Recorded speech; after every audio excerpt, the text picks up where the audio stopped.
Hvala gospodine Heuš. Gospodin Blažević Mesud. Kao što reče kolega Kos, treba opozicija da kaže da li će prihvatiti ili neće prihvatiti, a na kraju gospodin Rajuš reče da će on tražiti pauzu, da se usaglase. Mi nećemo tražiti pauze i nećemo podržati. A sad ću dati obrazloženje od čega tako. Mi, kako radi naš savez, bili smo kooperativni uvijek gdje se moglo biti kooperativan. Kad smo vidjeli nešto da se dešava dobro za opštinu Prijedor, ali kompletno za opštinu Prijedor, ne razdvajajući nas, mi smo bili uvijek za to i uvijek smo podržali takve projekte.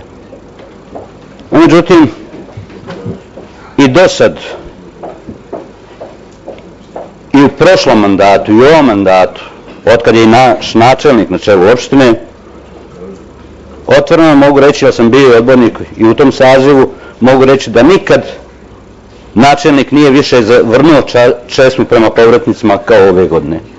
Ja znam, recesija je, znam da je bilo teško, ali da je ovako bilo, još nije bilo za vrijeme čitavog mandata gospodina načelnika, a to je već drugi mandat. Vidite, sredstva za održiv povratak enormno su smanjena, nikad nisu bilo manja. Nikad manji upliv nije bio ljudi u upravne odbore javnih preduzeća i ustanova. Nikad nismo manje učestvovali u raspodjelu budžeta kao u ove godine. Mnoge projekte smo dobili su, mnogi amandmani naši bili su usvojeni i ušli u programe, nikad nisu realizirani. Uvijek nestane para kad treba to da se riješi. Samo da se prisjetimo puta, asfaltiranje puta kroz Žolnagića. Već 3. ili 4. godina kako je to trebalo biti realizirano.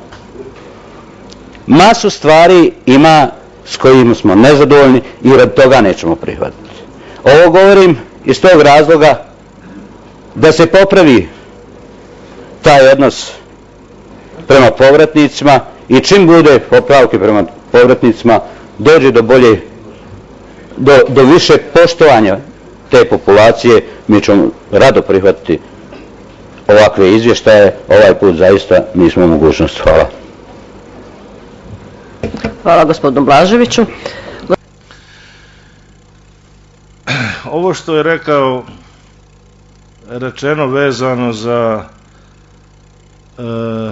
povratnike, ja sam rekao da je prošlo vrijeme da dijelimo naše građane na izbjeglice, povratnike, domicilne, raseljena lica i sl. Mi smo Prijedorčani, pravimo sada programe kako bi Prijedorčani dobili to što im zaslužuje.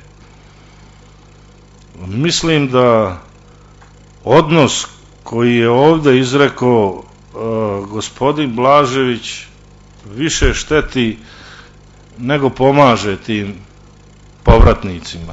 I da to odmah povežem s ovim što je gospodin Vrhovac pitao za dijasporu i učešće u projektima. Jako dobra saradnja, jako veliki interes i dosta projekata su realizovali i već 2 ili 3 imaju interesenata u industrijskoj zoni Celpak da realizuju, a jedan naiđete tamo u dnevnom redu, regulacioni plan donosimo da bi udovoljili čovjeku koji želi da investira u Prijedoru. Znači, ima jedan tu raskorak, sada ništa se ne čini, a ja vam kažem da je njih dosta uključeno u projekte. Znači, ja vas molim da izvještaj prihvatite, da izvještaj gledalo globalno, i ja mislim u globalu da smo mi zajednički napravili dobre stvari u Prijedoru. Hvala. Replika, gospodin Blažević.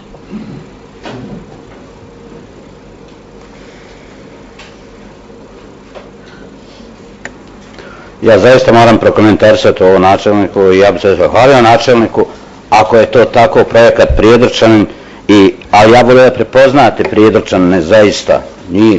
Ja ne mogu često puta prepoznati, a mi znamo oba na što mislimo. I nemojte i vi načelniče reći, mi znamo dobro što je nama bolje i kako je bolje i ovo ne šteti, nego samo može poboljšati situaciju. Kamo sreće da nas ima u inspekcijskim službama Bošnjaka, sad ovaj put kažem Bošnjaka, bilo bi vjerojatno više i kapitala ovdje gdje ljudi dobro znaju šta se dešava. Ako nemamo ni jednog čovjeka u inspekcijama, ja vas pitam kako će neko doći i uložiti novac. A ima takvih slučajeva i ja podržavam ovo što se pojavljuju, ali bi bilo kudikamo više. I ova je moja sugestija bila isključivo za dobrobit svih u nas. Prema tome, nemojte načelniče unaprijed reći da mi štetimo Bošnjacima sa svojom diskusijom. Mi dobro znamo šta nam treba. Hvala. Hvala, gospodine Blažević.